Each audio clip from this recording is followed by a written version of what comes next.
როდესაც საუბრობთ MMA-ზე, ვიღაცას ხაბიბი გაახსენდება. სხვას მიაჩნია, რომ ჯონსია ამ სპორტში საუკეთესო. იქნებ კონორ მაკგრეგორი ან დემეტრიუს ჯონსონი. თუ სულაც ანდერსონ სილვა და ამანდა ნუნეში ან ემელიანენკო, ალბათ ყველა მსახელს ჩამოთვლი, მაგრამ შესაძლოა ცდებოდე. მანამდე გამოიწერეთ არხი და დალაიქეთ ვიდეო. მართლაც ერთ-ერთი საუკეთესო, თუ ნამდვილად საუკეთესო არა. ჯორჯ სენ-პიერი საუკეთესო მებრძოლია. ეს ტიპი მამაჩემის საყვარელი მებრძოლი იყო. მე მის ბრძოლებზე გავიზარდე. როგორი იყო ჯორჯ სენ-პიერის კარიერის აღმასვლა ჩაგრული ბავშვიდან საუკეთესო ათლეტამდე. მე მალე მსოფლიო ჩემპიონი ვიქნები. მან მოუგო ყველას, ვისაც კი ოდესმე შეხვედრია. ჯორჯი იმ იშვიათ ადამიანთა სიაშია, რომელიც ამ სპორტს წმინდა პროფესიონალური კუთხით მიუდგა. რასაც არ უნდა ვაკეთებდე ცხოვრებაში, ვაკეთებ 100%-ით, როდესაც ვიგებ ან ვაგებ, ამას გრანდიოზულად ვაკეთებ. თუმცა კარიერის განმავლობაში, რაც ჯორჯს ნამდვილად არ აკლდა, ეს იყო კრიტიკა. იშვიათად იგებს ფინიშით, არასდროს შეუცვლია წონა. ხალხი ამბობს, რომ ცოტა მოსაწყენი ვარ. ხალხი ამბობს, რომ არც ისეთი კარგი ვარ. ამ სერიაში გიყვებით ჯორჯ სენ-პიერის კარიერისა და მემკვიდრეობის შესახებ. ყველაფერი, რაც კი ოდესმე გამიკეთებია, ემსახურებოდა მხოლოდ ჩემს ერთადერთ მიზანს.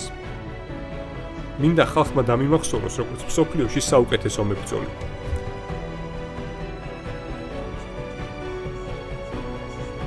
როგორ არის შესაძლებელი, რომ ადამიანი, რომელიც ასე აგებს, მივიჩნიოთ საუკეთესო მებრძოლად? ეს GSP-ა, რომელსაც ანოკაუტებს ტიპი, რომელსაც 9-4-ზე აქვს სტატისტიკა. თითქოს ეს საკმარისი არ იყო, ჯორჯი დარტყმების დროს დანებდა. ეს ისეთი რამ არის, რასაც თითქოს ვერ წარმოიდგენ ისეთ ადამიანზე, რომელიც საუკეთესოობისკენ მიისწრაფვის. ერთი შეხედვით შესაძლოა ჯონსის და ხაბიბის გვერდით თავისი წაგებების გამო GSP-ს ჭრდილი მიადგეს. მაგრამ თუ გვინდა გავიაზროთ, როგორ აქცევს მას მისივე წაგება საუკეთესოდ, ცოტა დროში უკან უნდა დაუბრუნდეთ. ეს ახალგაზრდა სენ-პიერია. რამდენადაც გასაოცარი მისი ჭიდაობის უნარები ასეთ ადრეულ ასაკში, ეს მისი პირველი საბრძოლო დისციპლინა არ არის. ვიდრე ჭიდაობას დავიწყებდი, მე კარატეზე დავდიოდი. რაც არ უნდა გასაკვირი იყოს, სწორედ კარატე დამეხმარა ჭიდაობის უკეთ ათვისებაში. კარატეზე სიარული ძალიან პატარა ასაკში დავიწყე და სწორედ ამან გადამარჩინა.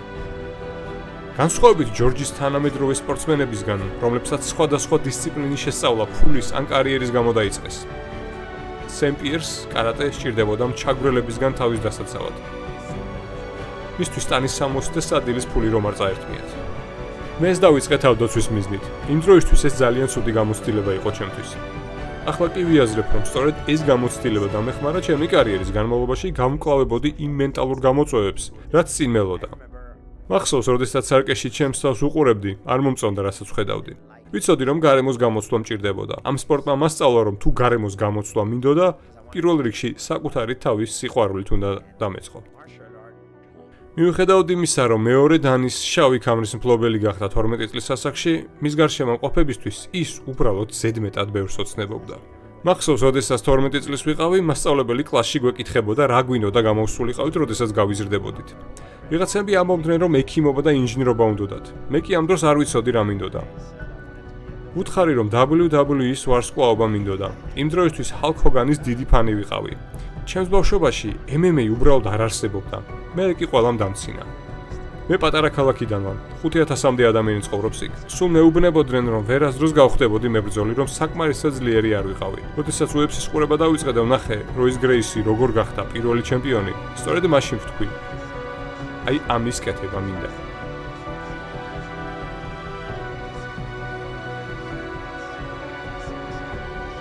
მანამდე კი გეტყვით, რომ ჩემი არხის სპონსორი და ვიდეოს წარმოდგენია სარეკლამო კომპანია Storyline.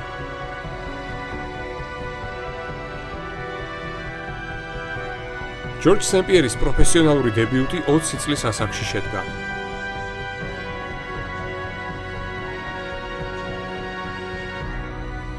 მე TKO-ში გამოდიოდი, მაშინ UCC ერქვა. მან 5 თუ 6 ჩხუბი ჩავატარე. მახსოვს, რამდენად ცოტას მიხდიდნენ მანდ. ჩემს პირველ ჯგუფში $1300 ავიღე. ესეც იმიტომ, რომ ჩემმა ოპონენტმა წონა ვერ ჩააბარა და მისი ანაზღაურების 30% მე გადამიხადეს. კილო ნახევრით მეტი ვიყავი აწონებზე. მე საჯდომით დავეცი და დამიწყო ძლიერად რტყმა. ჯორჯმა ივან მანჯავარი პირველივე რაუნდში დააფინიშა. ამ ბრძოლამ მოუპოვა მას საგზური საჩემპიონო ორთაბრძოლისკენ. შემდეგ მან ქამარი ჯასტინ ბრუკმანის წინააღმდეგ მოიპოვა. მახსოვს ჯორჯმა გდება გამიკეთა. YouTube-ზე ამ ვიდეოს 9 მილიონ ნახვაზე მეტი აქვს. თუ როგორ აბურთავებს იგი ჩემს თავს ტატამზე, კალათბურთის ბურთივით.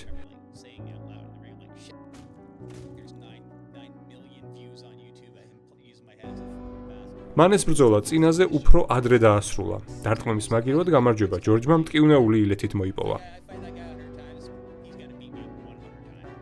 ეს ახალგაზრდა კანადელი ჩემპიონი ნელ-ნელა ყველა მიმართულებით ხვეწდა თავის უნარებს.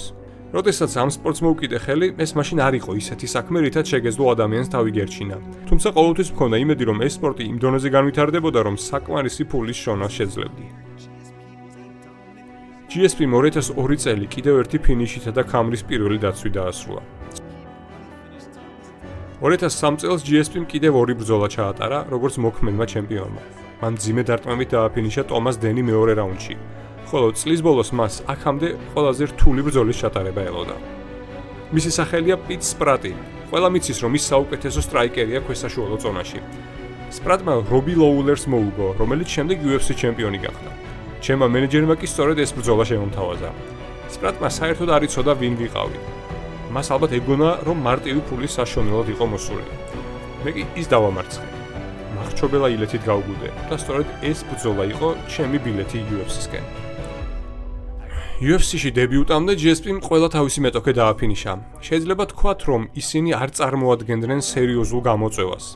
არადა პიტ სპრატის საკმაოდ კონკურენტუნარიანი მებრძოლი იყო. თუმცა ისიც უნდა ითქვას, რომ სენ-პიერს იმ დროისთვის დიდი არჩევანი არც ჰქონდა. ეს კი მისი პირველი ინტერვიუა UFC-ს მებრძოლის რანგში. გამარჯობა, მე მქვია ჯორჯ სენ-პიერი, მე ვარ მონრეალიდან, კანადიდან. 22 წლის ვარ. მალე კი აქ დებიუტი მექნება. ძალიან გახარებული ვარ აქ ყოფნით და იმედი მაქვს ჩემს ფანებს კარგ შოუს შემოგთავაზებთ. მე გამოვცდი მის დგომს, მისი მიწაზე გადაყვანამ სურს. კარო პარიზიანი რთული ოპონენტი იყო დებიუტისთვის. მით უფრო ეს ჯორჯის პირველი მოგება იყო გადაწყვეტილებით და ორჯერ ამ ბრძოლაში მტკივნეული ილეთით იგი კინაღამ დააფინიშეს. თუ გსურს ჯორჯ სენ-პიერის ისტორიის გაგრძელება ნახო, მოიწონე ეს ეპიზოდი, გამოიწერე ჩემი არხი და მომდევნო დღეებში აუცილებლად გავაგრძელებ ჯორჯ სენ-პიერის კარიერის შესახებ ვიდეოს გაკეთებას. წინ მეორე ეპიზოდი ძალიან მალე გელოდებათ.